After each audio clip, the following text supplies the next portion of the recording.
Para pak ditësh kisha nevojë për një dermatologe dhe një mikesha ime më referoi dikë. Kishte patur eksperienca shumë të mira, por gjithsesi unë bëra një kërkim në rrjetet sociale dhe po shikoja profilin e klinikës së asaj dermatologe. Në fillim kisha frikë se nuk do të gjeja asnjë lloj informacioni, por faqja e saj në fakt ishte aktive. Kishte goxha postime dhe gjëja më e rëndësishme pash disa review shumë të mira nga klientët e saj. Dhe po mendoja, sepse shpeshherë klientët caktuar na shprehen se nuk kanë nevojë për marketing në rrjetet sociale sepse kanë klient mjaftueshëm. Por shikoni çfarë ndodh, si është rrugtimi një klienti potencial.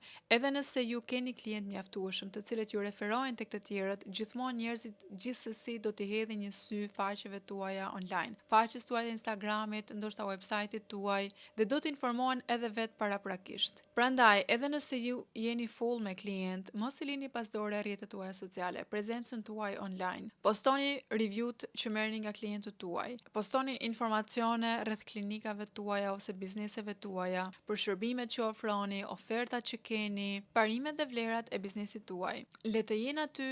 Pse jo për të tërhequr klientel edhe nga rrjetet sociale, për të pozicionuar akoma më mirë biznesin tuaj dhe për të bërë edhe më të mirënjohur në treg. Marketingu dhe prezenca e mirë nuk është asnjëherë e tepërt. Përkundrazi, është në favorin tuaj.